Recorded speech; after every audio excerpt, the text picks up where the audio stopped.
Claro que ia fazer isso. Bom, retomando, então, agora com gravação, já que eu esqueci um pedaço, né? Para depois quem não está aqui poder ver, né? Também deixar entrar quem não tinha entrado. Retomando, então, o que eu acho que é importante que um curso de filosofia ensine a vocês é como ler um texto. Como vocês têm que sair desse curso sabendo pegar um texto ou do Platão, como aqueles que a gente vai trabalhar hoje, ou um texto escrito em 2020, em 2021, publicado na última revista filosófica brasileira ou internacional, ou um livro publicado em 2010, em 1960 ou em 1840. É essa capacidade de ler os textos filosóficos que tem que ser aprendida. Isso significa duas coisas. Significa ler o texto na sua materialidade, isto é, entender o texto, entender como é que os problemas filosóficos se encontram no texto, e também significa, né, claro, entender como o texto, ele próprio, se relaciona, está dentro de um contexto, de uma intertextualidade, ou seja, como é que ele remete, se relaciona com outros textos antes e depois dele, tá? Não dá, então, para retomar a metáfora, né, com vocês, a gente fazer uma viagem que abarque todo o território da filosofia, todo o país da filosofia, com seus vales, picos, montanhas, planícies e assim por diante. O máximo que dá é fornecer um mapa e fornecer instrumentos, uma bússola, um GPS, o que for, que permita a vocês depois se guiarem sozinhos, tá? Bom, e por que eu estou falando isso? Porque como eu vou apresentar um pouco o que a gente vai fazer, eu quero já explicar qual vai ser o nosso percurso e também por que a gente vai começar, onde a gente vai começar. Que no caso, vocês perceberam pelos textos que eu deixei lá para vocês, é na filosofia antiga e, em particular, no Platão, na Apologia de Sócrates, no Mênon e no Teeteto. Bom, vocês já tiveram filosofia antiga, vocês já leram os textos de Platão ano passado, né? Por exemplo, com o Juliano. Né? Vocês sabem um pouco do que o Platão fala, quais são os principais diálogos, quais são as principais ideias, e assim por diante. Por que a gente vai retomar o Platão? Justamente para vocês verem, né, que a gente aborda os textos filosóficos a partir de entradas, de chaves de entrada, a partir de interesses, a partir também de foco, que é uma outra metáfora que eu gosto de usar quando a gente está em um texto filosófico, diferente. Uma coisa é você ler o Mênon, por exemplo, se você está interessado em entender a estrutura do diálogo platônico inicial, aporético, socrático, onde há um problema de definição e, no final, você não tem uma solução para aquele problema colocado, né? Outra coisa muito diferente é você ler o Mênon como sendo, por exemplo, um texto que está preocupado em caracterizar e criticar os sofistas e a pretensão que eles têm de ensinar a virtude. E uma outra coisa diferente também é você abordar o Mênon, o Teeteto, ou qualquer texto platônico, preocupado, por exemplo, como a gente vai estar, com o problema do conhecimento. Então, a gente vai pegar um texto de um autor que vocês já conhecem, não sei se vocês chegaram a ler o Mênon, vocês chegaram a ler o Mênon, algum trecho durante o curso? Não. Então, vamos ler o Teeteto também, a gente vai ler, tá?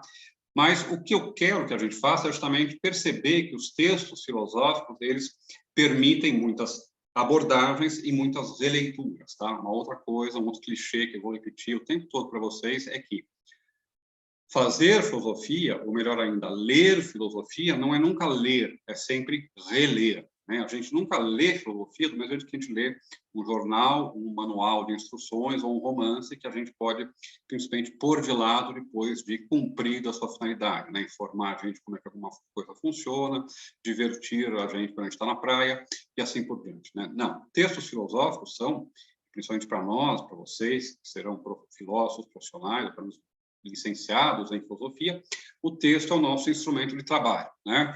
Do mesmo jeito que um físico trabalha com espectrômetro de massa, do mesmo jeito que um mecânico trabalha com martelos e soldas e chaves, chave de roda, do mesmo jeito que, peguem o exemplo que vocês fizerem, o nosso instrumento de trabalho é o texto filosófico, são palavras que a gente produz oralmente ou escrito, ou de modo escrito, e palavras que a gente apreende também, seja ouvindo, seja lendo um texto. Então, a gente vai abordar os textos do Platão e depois de vários outros filósofos, Kant, Hume, Descartes e mais alguns outros, pelo menos, né? Para encontrar no texto justamente o problema do conhecimento e também, sobretudo, para ensinar vocês a ler um texto, tá? Quando eu faço esses cursos em sala de aula, a gente lê linha a linha, página por página, né? Na verdade, são os alunos que leem, e eu peço para eles irem lendo, interpretando, vou interrogando.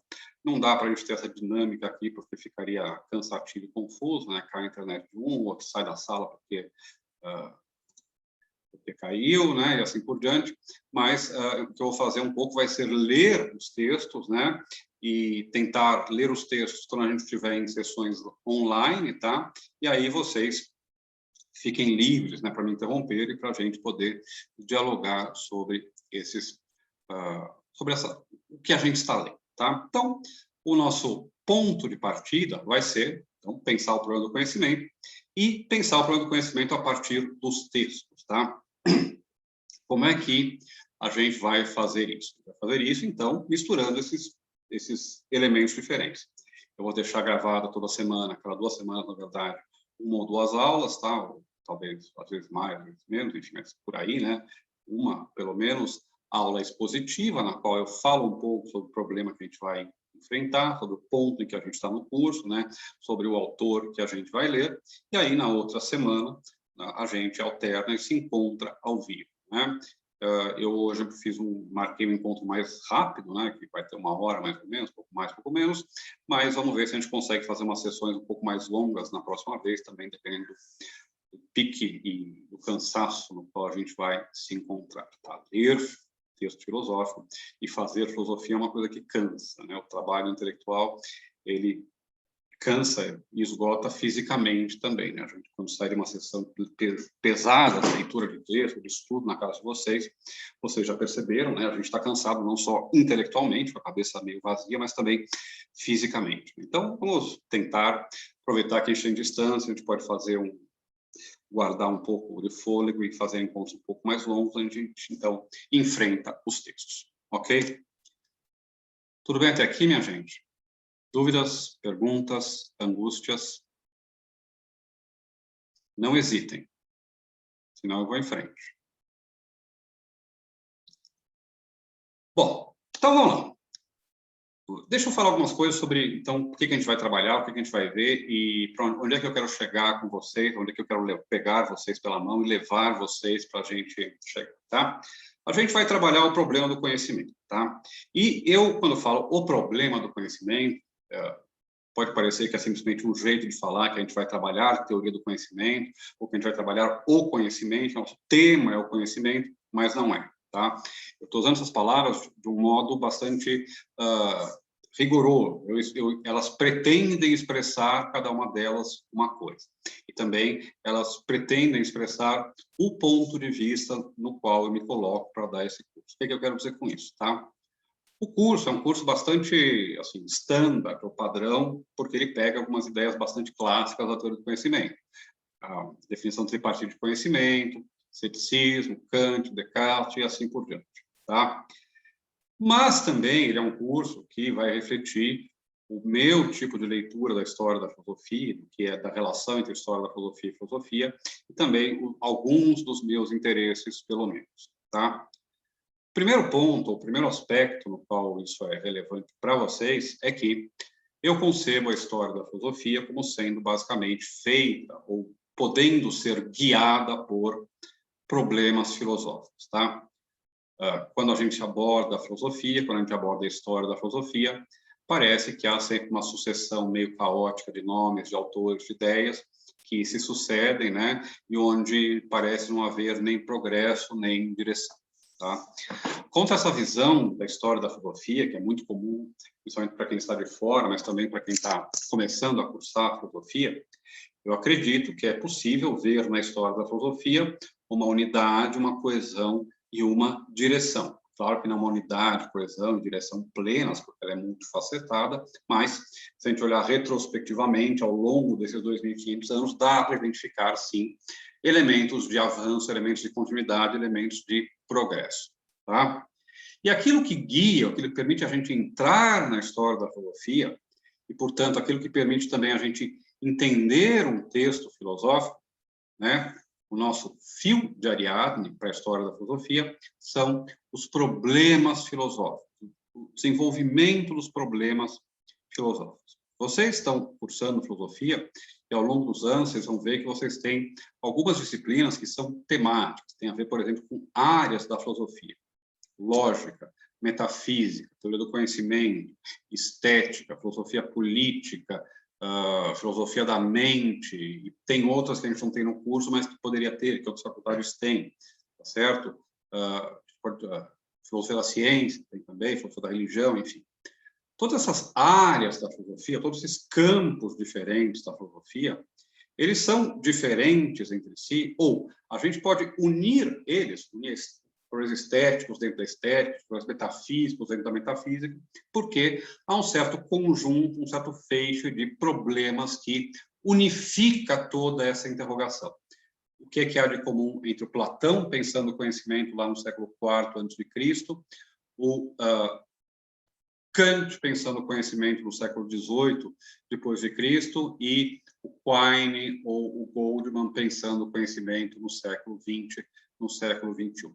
A continuidade é dada pelos problemas que eles tentam responder, pelo fato de que eles estão tentando responder perguntas que têm uma origem comum. Elas têm uma origem comum, mas uma coisa que vocês vão perceber é que também elas vão se desenvolvendo, elas vão se modificando, certo?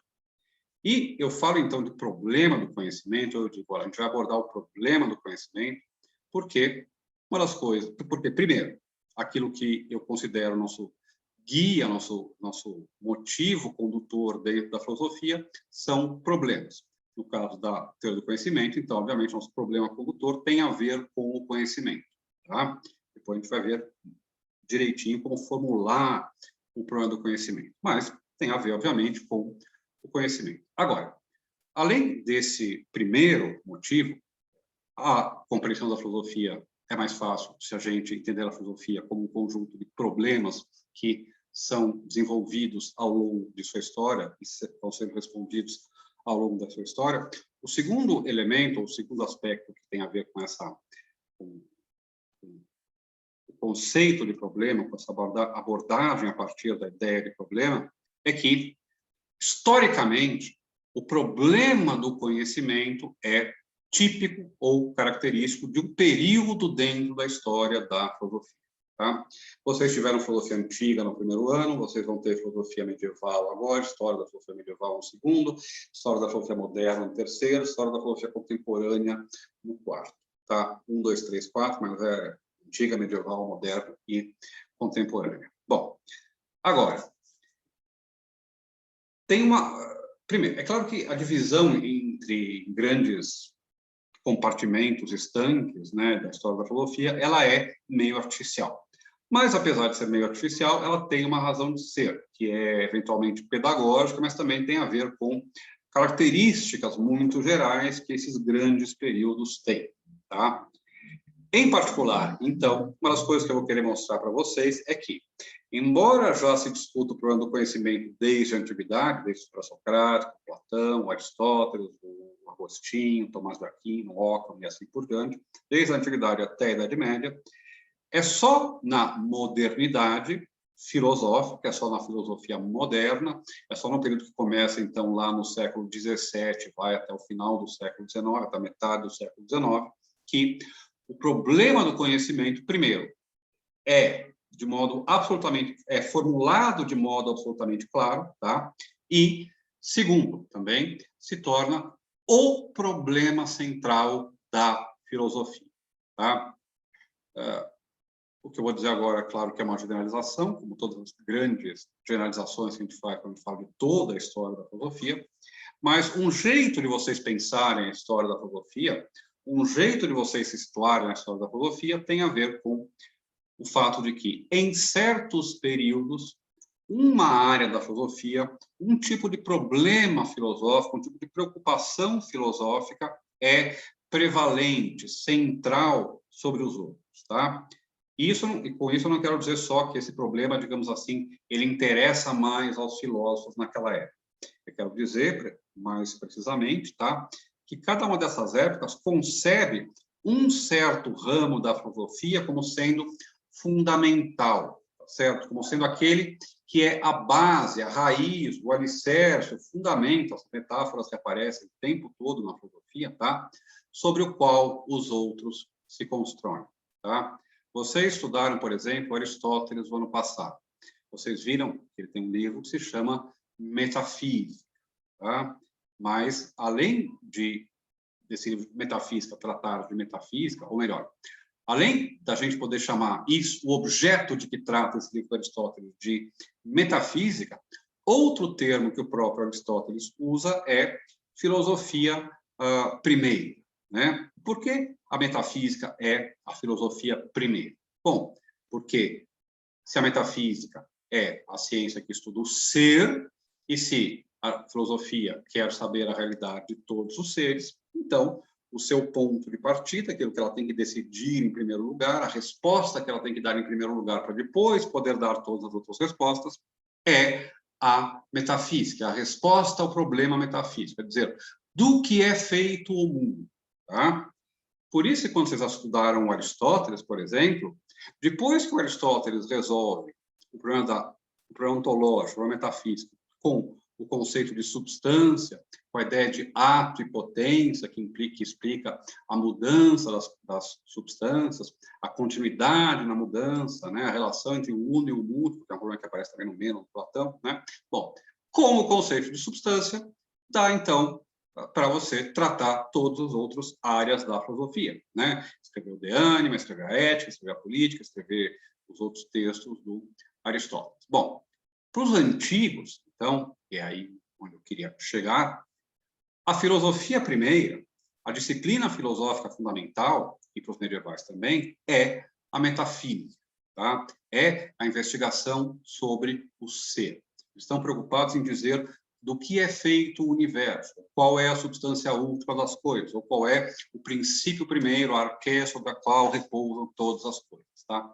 Formulações mais ou menos equivalentes, o problema é que é metafísico. Vocês pegam nossos primeiros pré-socráticos, o que eles querem fazer? Querem dizer do que o universo é feito. Tales é feito de água, né? Anaximandro é feito de indefinido, de água, né? Heráclito é feito de fogo. Cada um vai dar a sua resposta. Vamos dizer, olha, o universo é isto, ele é feito disso, a sua substância é isso, o seu princípio é isto, tá? Porque aqui esse é um problema metafísico, porque o problema metafísico se pergunta sobre o ser, se pergunta qual é a natureza do ser, qual é a substância última da realidade, né? Bom, e a resposta deles é água, não sei o quê, pelo fogo, ou então são as formas, no caso do Platão, tá? Estou simplificando bastante, só para vocês voltarem aos marcos que vocês já têm, tá?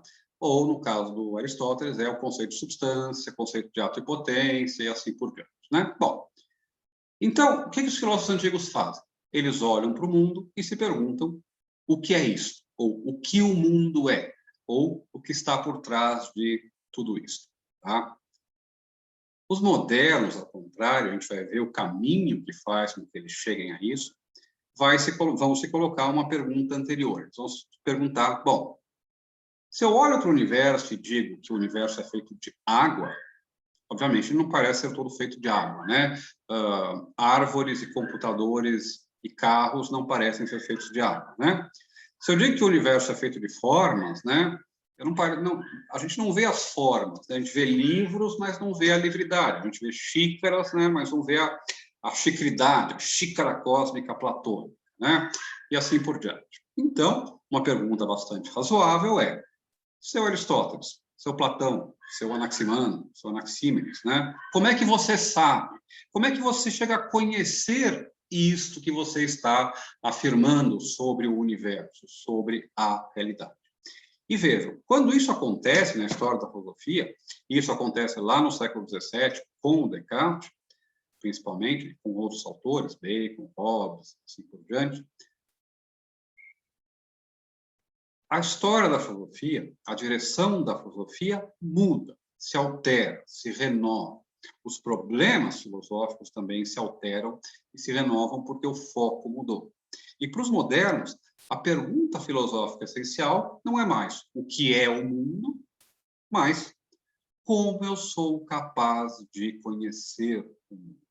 Se eu quero fazer filosofia, se eu quero ter uma física que me diz como o mundo é, se eu quero ter uma ética que me diz como é que o homem deve se comportar, se eu quero ter uma política que me diz como é que o homem deve viver na sociedade, se eu quero uma estética que me diz o que é arte, o que é o belo, e assim por diante, se eu quero todas essas ciências normativas que definem a filosofia, eu tenho que perguntar como é que eu chego a saber algo? Como é que eu posso saber, por exemplo, que algo é verdadeiro e outra coisa é falso? Como é que eu posso saber ou conhecer, por exemplo, que Deus existe, ou que o bem existe, ou que qualquer outra coisa é assim ou assado? Tá? Então, o ponto importante que a gente vai ver é que há uma virada, uma mudança na filosofia na modernidade, e essa virada, essa mudança, é basicamente o fato de que a teoria do conhecimento passa a ser aquela área da filosofia que é primeira, sobre a qual as outras se fundamentam. Tá? Só para vocês saberem, tá? Se a gente quiser ir um pouco mais para frente, a gente tem uma outra virada que se dá ao longo do século XIX, no começo do século XX, e que é a virada lógico-semântico-hermenêutica que vai dar na história da filosofia contemporânea. Tá? Vejam, eu postei hoje lá para vocês o texto do Mário, tá? E eu... vou botar a parte aqui. Vocês estão vendo o texto aí?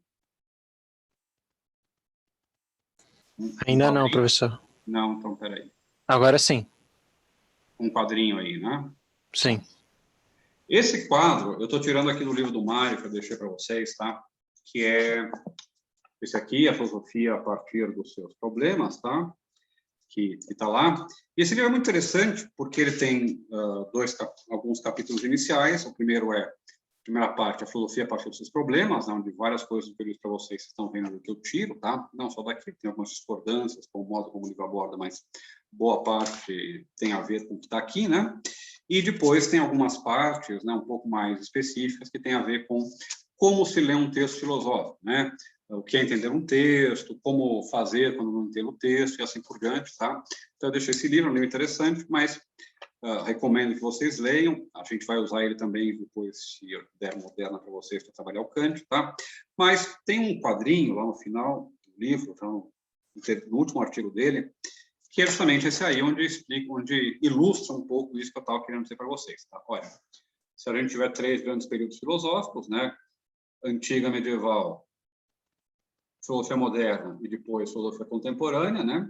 A gente tem 3 grandes candidatos ou 3 grandes disciplinas que assumem o papel de filosofia primeiro, né?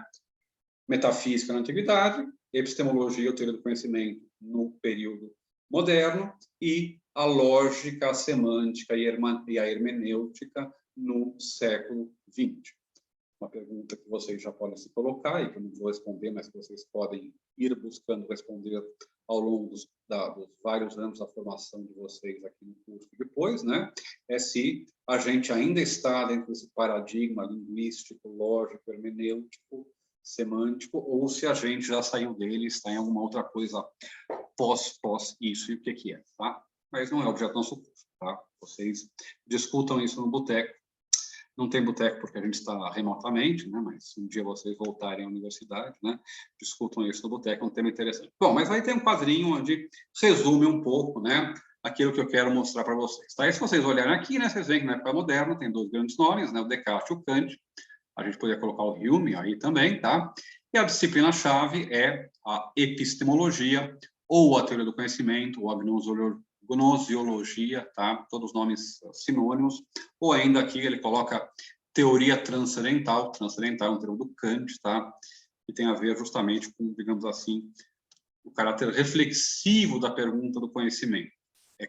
Kant, ou o aspecto transcendental do Kant, a gente vai aprender, e é um ponto muito interessante no nosso curso, é quando o conhecimento começa a se perguntar sobre si mesmo, né? Bom, mas isso tudo temos um ano para chegar lá, tá? Conceitos chaves na filosofia antiga, conceito de ser, tá? Ou de substância, ou de arqué, mas basicamente o conceito de ser, do qual que depende desses outros conceitos, né? Aliás, perdão, do qual esses conceitos todos, né? Substância ou arqué dependem, né? E na filosofia moderna, os conceitos de verdade, de objetividade e de validez, tá? Então, também o conceito de, se tem o conceito de objetividade, como um conceito-chave que a gente vai ter que trabalhar, tem o conceito de subjetividade, tá? Que é, digamos assim, o outro lado da moeda do conceito de objetividade, né? A objetividade, né? A atenção ao objeto, né? A fidelidade ao objeto, depende ou se contrapõe à subjetividade, isto é, a atenção à nossa consciência, à nossa interioridade, tá? Então, agora, deixa eu dizer mais algumas coisinhas, né, a partir disso, tá? Bom,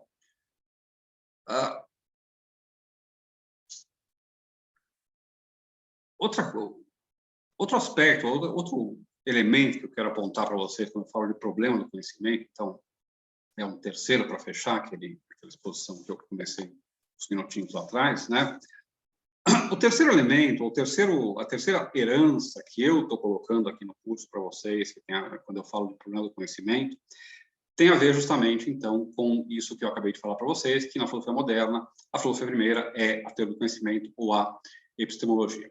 E é o fato, então, de que a gente pensa, primariamente, o problema do conhecimento como sendo um problema que tem a ver, de algum modo, com a nossa mente ou com a nossa consciência, tá?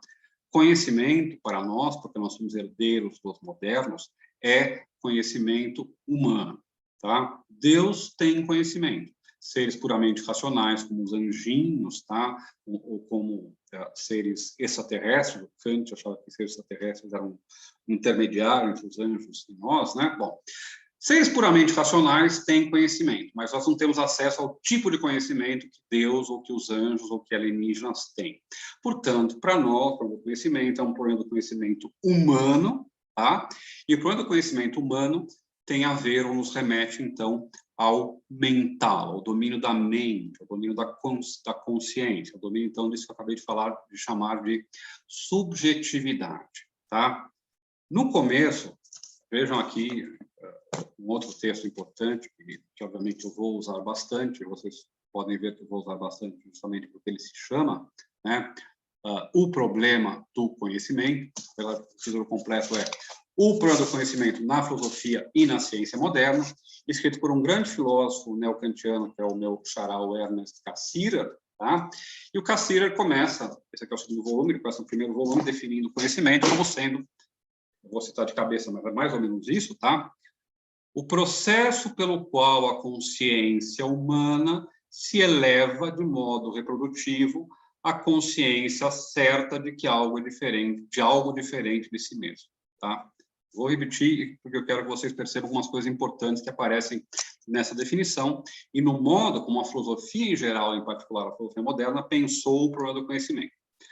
No final do curso, a gente vai estar se perguntando, né, será que esse é o melhor jeito de pensar o conhecimento? Por enquanto, vamos só tentar entender como é que eles pensaram isso. Bom, primeiro, o conhecimento é o quê? É alguma coisa que está na nossa mente. Naquela aula de introdução, eu falei para vocês, olha, a definição clássica de conhecimento diz que o conhecimento é uma crença, uma coisa na qual eu acredito, que ao mesmo tempo é verdadeira e tem uma justificação. Mas então, o conhecimento, ele é pensado em relação à nossa consciência, pensado em relação à nossa mente, pensado em relação à subjetividade. Conhecimento é aquilo que alguém que conhece tem dentro da sua cabeça. Então, o conhecimento é um processo pelo qual uma consciência, ou a nossa consciência, se eleva reprodutivamente. Porque a nossa consciência, no conhecimento, se eleva reprodutivamente. Vamos dar um exemplo de conhecimento.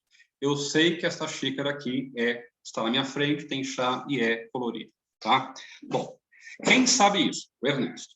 Ou cada um de vocês, Lucas, Jéssica, Priscila e assim por diante, vocês estão vendo essa xícara, vocês sabem, vocês conhecem algo sobre o mundo que inclui algo sobre essa xícara, que inclui o conhecimento dessa xícara. Bom, portanto, é algo que está no domínio, no registro mental, subjetivo, ou da consciência de vocês. Agora, esta xícara, isso que vocês conhecem, não faz parte da consciência de vocês. Tá? A xícara não é a mesma coisa que a mente ou que o cérebro de vocês. O conhecimento da xícara, ou dizer a xícara é colorida, implica que a xícara seja uma coisa diferente de mim. A subjetividade do conhecimento implica a objetividade da xícara, o fato da xícara ser um objeto. Veja que eu estou falando de objetividade, não no sentido de uma coisa precisa, objetiva. Não, objetividade aqui, nesse momento, é simplesmente a qualidade de ser objeto. Tá? O que significa dizer, então, que a xícara é um objeto para mim? Significa, primeiro, dizer que ela é diferente da minha consciência, ela é um objeto para o meu sujeito, para a minha subjetividade. Eu, como sujeito, penso ela como uma coisa diferente de mim. Tá? E segundo, que para que eu possa pensar ou conhecer essa xícara, eu tenho que, de certa forma, elevá-la reprodutivamente. O que significa esse elevá-la reprodutivamente? Significa transformá-la em uma coisa diferente, né? Reproduzir ela, mas de um jeito diferente, mais elevado no sentido mais abstrato, né? Menos ligado à percepção, né? Eu tenho que transformar essa xícara em uma coisa diferente. No que é que eu transformo essa xícara? Numa ideia de xícara. Os filósofos vão dizer em uma representação, tá? Um quadrinho mental que tem a xícara como seu objeto. Uma ideia ou uma representação para os modernos é basicamente um quadrinho no que tem algo como seu objeto. Então, para que eu possa dizer que a xícara é colorida, essa xícara que é fora de mim, que é diferente de mim, eu tenho que transformar ela em um objeto dentro de mim, dentro da minha consciência. Eu tenho que trazer a objetividade para a minha subjetividade. Tá? Então, por isso, o conhecimento é o processo pelo qual a consciência se eleva reprodutivamente, né, à consciência de um outro objeto diferente de si mesmo. O conhecimento é, então, o processo pelo qual eu, o sujeito Ernesto, ou Fernanda, ou a Olga, ou assim por diante, chego a conhecer coisas que são diferentes de mim, como uma xícara, como um gato, como um livro, né? Através de um processo no qual eu me aproprio disso que está fora de mim e coloco ele de alguma forma dentro de mim. Tá? E a pergunta que aparece aí, então, é como raios isso é possível? Como é que a minha mente, que é feita de ideias, que são privadas, subjetivas, que estão na minha mente, que eu não posso compartilhar, pode falar de xícaras, prédios e carros que estão aí para todo mundo ver, que a gente pode tocar, bater com uma marreta e assim por diante, né? Como é que é possível que um sujeito tome conhecimento de um mundo que é diferente dele, de objetos que não fazem parte da sua consciência, tá? Agora, claro que tudo isso, eu acho que tem várias ideias aí que vocês vão ter que digerir um pouco, tá? Estou apresentando aqui uma coisa que é o resultado de um percurso muito amplo, tá? Mas o ponto, então, tá? É que o conhecimento envolve ou remete a gente, tá? A uma série de conceitos, é uma série de noções que são centrais dentro da história da filosofia, tá? Portanto, né, a separação também entre teoria do conhecimento e as outras áreas da filosofia é mais ou menos artificial, tá? Bom, agora, com tudo isso, então, o que a gente vai, como é que vamos amarrar tudo isso? Bom, a gente vai ler os textos, eu vou tentar mostrar para vocês como é que a gente vai progressivamente formulando um certo problema a respeito do conhecimento, como é que esse problema do conhecimento adquire uma cara, um jeitão muito preciso no período moderno, e como é que, hoje em dia, a gente está, aparentemente, indo além desse paradigma dos modernos, tá? A gente já não pensa mais o conhecimento como sendo uma coisa que está na minha mente, na minha cabeça. Parece bastante razoável conceber que o conhecimento ele se adquire da interação com outros sujeitos, em uma subjetividade que não é meramente introspectiva, mas que é, então, uma intersubjetividade, trabalhar com outras pessoas para produzir conhecimento. Tá? Agora, para a gente ir caminhando para a conclusão disso, tá? Qual é a formulação canônica? Tá? Como é que os modernos vão formular o problema do conhecimento? E qual é o ponto de partida, então, que a gente também pode adotar? Tá? Se quiserem, depois voltem para essa parte e anotem a definição, certo? A gente vai dizer que o problema do conhecimento, o problema central do nosso curso é o problema da natureza alcance e limites do conhecimento humano. O conhecimento consiste, basicamente, então, em investigar esses três elementos. A natureza, o alcance e os limites do conhecimento. Tá? E o que eu quero dizer com isso? Tá? O que significa se perguntar pela natureza do conhecimento? Significa se perguntar por pelo menos duas coisas diferentes. Tá? Significa se perguntar o que é o conhecimento. O que define o conhecimento? Então, uma parte do nosso curso, e vocês vão ver que para muitos filósofos, principalmente no século XX, grande parte do conhecimento era simplesmente a gente obter uma boa definição do conhecimento, saber o que é conhecimento. Se a gente sabe o que é o conhecimento, nossos problemas estão resolvidos, a gente pode começar a conhecer e deixar os problemas epistemológicos para trás. Tá? Agora, um outro aspecto que está na ideia de natureza do conhecimento não tem a ver propriamente com a definição do conhecimento, mas com o modo como ele é produzido. A natureza do conhecimento pode significar uma pergunta pela definição do conhecimento, o que é o conhecimento, mas a natureza do conhecimento também pode significar, e significa nos modernos em particular, uma pergunta sobre como é produzido o conhecimento, ou como nós atingimos o conhecimento. Tá? Parece que o conhecimento que eu obtenho de xícaras ou de livros é obtido pela experiência. A gente vê, olha, cheira, toca, bebe, né? E obtém conhecimento. Então, parece que o mundo sensível, o mundo da experiência, é uma fonte de conhecimento. Como? A gente viu que há um problema, né? Porque, ao tomar os dados sensíveis como fonte de conhecimento, a gente está atribuindo a objetos fora de nós características que têm que ser encontradas, ou que a gente está atribuindo, de fato, a ideias em nós que são diferentes dos objetos fora de nós. Tá? Agora, além do conhecimento, da experiência, daquilo que é sensível, um outro modo pelo qual a gente adquire conhecimento, ou um outro tipo de conhecimento que parece ser diferente desse conhecimento sensível ou da experiência, é um tipo de conhecimento que a gente pode chamar de a priori. Tá? O conhecimento que vem, o que depende da experiência, ele é a posteriori, e é depois da experiência. O conhecimento que é independente da experiência, que não é provado pela experiência, ao qual a gente não chega pela experiência, é chamado de conhecimento a priori. Tá? Uma boa pergunta que a gente pode se colocar é se existe algum tipo de conhecimento a priori, independente da experiência.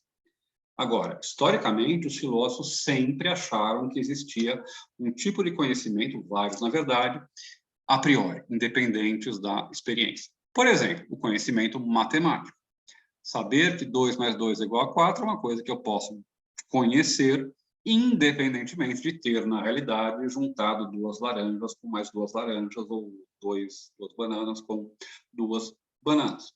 Que o todo é maior que a parte, né? Parece também ser um tipo de conhecimento que eu posso provar, que eu posso justificar, sem recorrer à experiência. Então, voltando, né? Quando eu pergunto para a natureza do conhecimento, para a gente perguntar o que é o conhecimento, o segundo elemento, ou o segundo aspecto dessa pergunta é eu me perguntar como eu adquiro conhecimento e que tipos de conhecimento, que tipos de fontes de conhecimento diferentes existem. De onde vem o conhecimento confiável? Tá? Então, a natureza do conhecimento é o primeiro elemento da nossa pergunta. O segundo elemento da nossa pergunta é o alcance. Tá? Os filósofos não querem saber só o que é o conhecimento, eles querem saber o que é o conhecimento por uma razão. Tá? Quando eu ofereço uma certa definição de conhecimento, quando eu digo, por exemplo, que existe conhecimento tanto empírico quanto a priori, isso tem certas consequências. Se eu posso conhecer coisas independentemente da experiência, então talvez eu possa conhecer, eu possa saber que é verdade, por exemplo, que Deus existe, que a minha alma é imortal, simples e imaterial, que o universo tem um propósito ou uma finalidade. São todas coisas que eu não posso responder na experiência, pela experiência. Para que eu possa responder isso, tem que haver conhecimento a priori. tem que haver algum tipo de conhecimento que é justificado, verdadeiro, garantido e, mesmo assim, independente da experiência. Tá?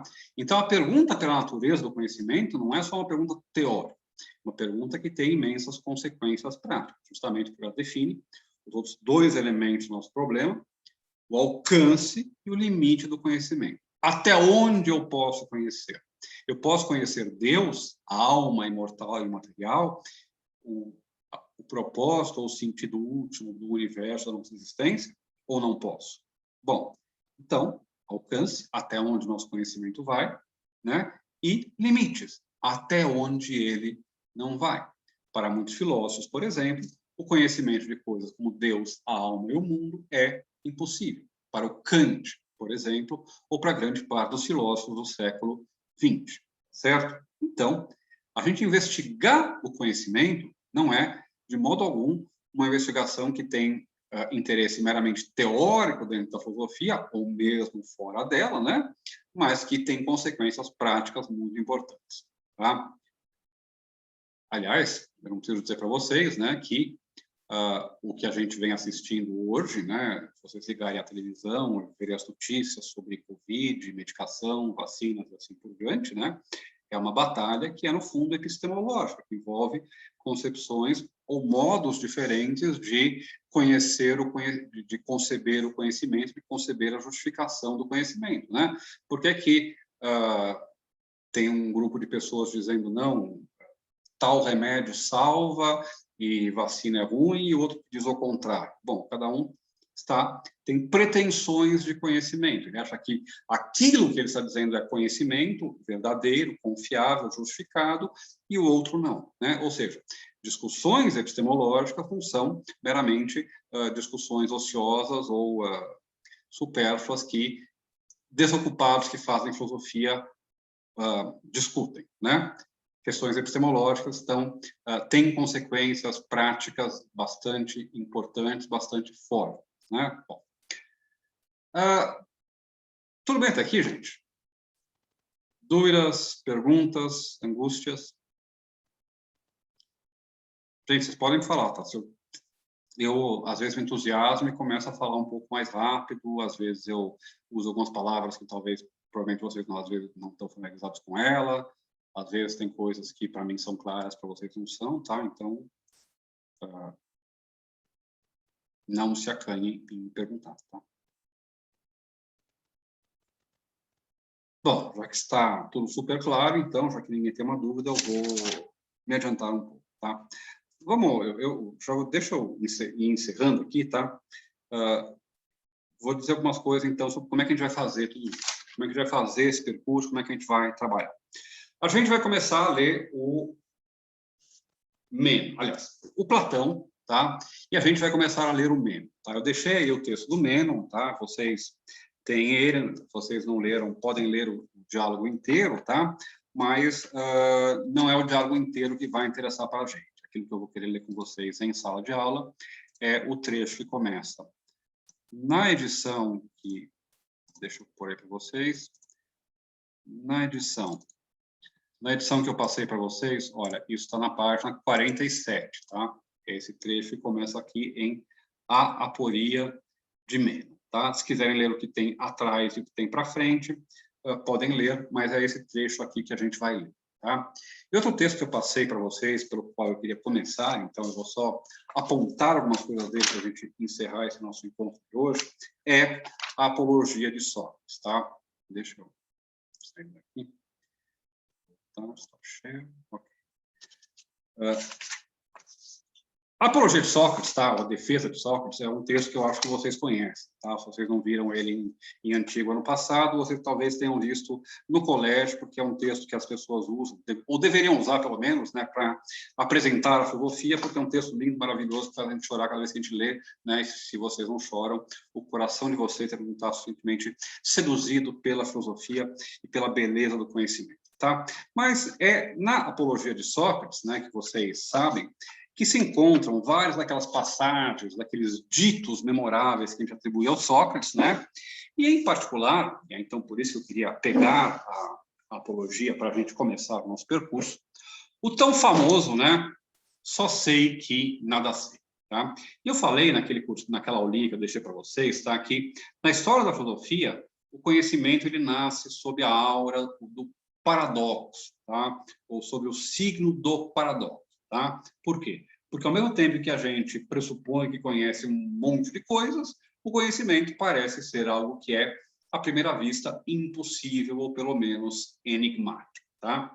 E a figura do Sócrates, né, com tudo que ela tem de simbólico dentro da história da filosofia, com tudo aquilo que ela representa, né, seja historicamente, seja como modelo, figura, né, ou personagem ideal do filósofo, né, ela também nasce sob a aura de um paradoxo do conhecimento, porque no texto final, que descreve os últimos momentos, aliás, os últimos momentos não, os momentos são lá no Fedon, né? Tem os 3 diálogos que contam o julgamento do Sócrates, né? Vocês lembram, são o Críton, né? Antes do julgamento, a Apologia, que é o julgamento, e depois o Fedon, que é na cadeia. Mas, enfim, a Apologia, né?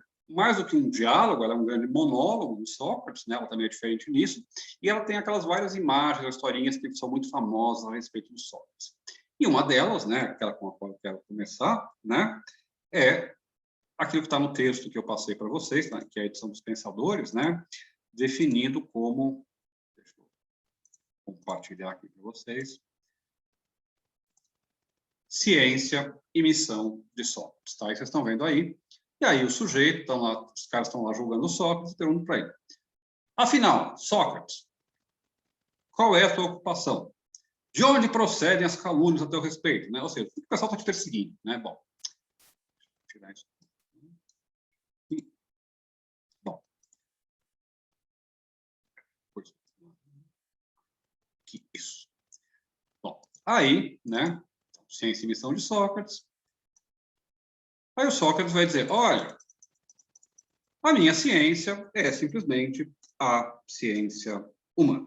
Pois eu, atenienses, devo essa reputação exclusivamente a uma ciência, qual vem a ser essa ciência? A ciência humana. Tá? E ciência humana aqui é a ciência tanto do conhecimento dos homens, como aquela que é possível aos homens, ou que os homens têm. E aí ele conta a famosa historinha, né, do sujeito que era o Querefonte, que foi até Delfos, e lá se encontrou com o oráculo, né, e perguntou ao oráculo quem era o mais sábio dos homens, e o oráculo, né, diz para ele que o mais sábio dos homens era o Sócrates, né? Eu vou ler para vocês aqui, porque eu não consigo achar um texto. Para baixo. Examinar este fato. Minha participação está diferente aqui também.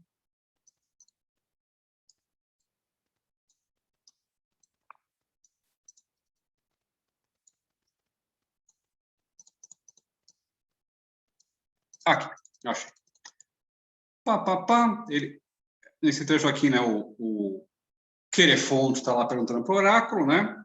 E aí o oráculo responde: o mais sábio dentre vós, homens, é quem, como Sócrates, compreendeu que a sua sabedoria é verdadeiramente desprovida do mínimo valor. Tá? Bom. Vou voltar aqui, stop share. Por que eu quero compartilhar esse trecho com vocês? Tá? Porque o conhecimento de Sócrates é, vejam só, o conhecimento do limite do seu conhecimento. Sócrates é o mais sábio dos homens, não porque ele sabe o que ele sabe, mas porque ele sabe aquilo que ele não sabe. Tá? Sócrates, então, ele sabe o que é o conhecimento. Ele tem uma resposta a uma parte daquele problema que a gente estava se colocando sobre o conhecimento, que tem a ver com a natureza do conhecimento. E ele sabe também, e isso é a coisa que os outros semelhantes a ele, os sofistas, por exemplo, não sabem, né? É qual é o alcance e qual é o limite. Tá? Vocês se lembram que esses são os diálogos socráticos, ou iniciais, né, que não encerram, e depois, na segunda fase, o Platão vai começar a deixar esse aspecto mais cético ou aporético de lado, tá? E vai seguir em frente. Tá? Mas o ponto importante, o ponto interessante para a gente pegar a apologia de Sócrates como ponto de partida e aí, então, engatar com o Mênon na nossa próxima aulinha, no nosso próximo encontro, né? É justamente esse, né? O conhecimento é algo que parece ser paradoxal, é algo que parece, ao mesmo tempo, ser necessário e ser impossível, tá? Com essa ideia em mente, ou com esse paradoxo socrático, Sócrates é o sujeito mais sábio, porque ele é aquele que sabe justamente aquilo que ele não sabe, isto é, que sabe o limite do seu conhecimento, que eu peço que vocês leiam, tá? Então, façam isso com calma. O trechinho que começa lá na página 47 do Mênon, e também depois já vão lendo, porque daqui a 2 ou 3 semanas, 3 ou 4 talvez, a gente vai passar isso, que é o outro texto do Platão que a gente vai trabalhar, que é o Teeteto, que é um texto não tão negativo ou aporético como os textos, o Mênon, né? Mas que é um pouco mais propositivo, embora não tenha uma resposta positiva no final também, tá? Então, é isso que a gente vai fazer, tá? Vamos ficar por aqui, já está na nossa horinha, tá? Dúvidas, perguntas, angústias?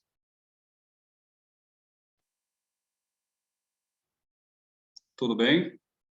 Entenderam, então, como é que a gente vai fazer? Horinha expositiva, depois encontro. Ok. Nada? Mesmo?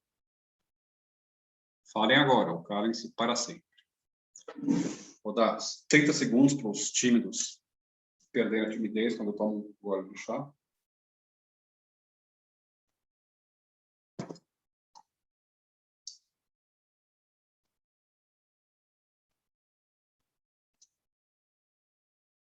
Bom, já que não há nada, então, eu peço que vocês leiam lá os textos que eu passei, vejam as aulinhas que eu tomei semana passada, me contatem, mandem mensagem quando estiverem com dúvidas ou problemas, tá? E então, até a segunda que vem, eu posto mais uma aula expositiva para vocês, e na outra semana a gente se encontra para ler ao vivo e em cores o Mênon do Platão, ok? Beleza, gente? Então é isso, vamos ficar por aqui, deixa eu interromper a gravação, falar tchau para vocês, se cuidem, tá? Usem máscara, passem álcool gel, não aglomerem, tá? Estudem bastante. Qualquer dúvida, entre em contato comigo e a gente se vê, então, na próxima, ok? Tchau, tchau, minha gente.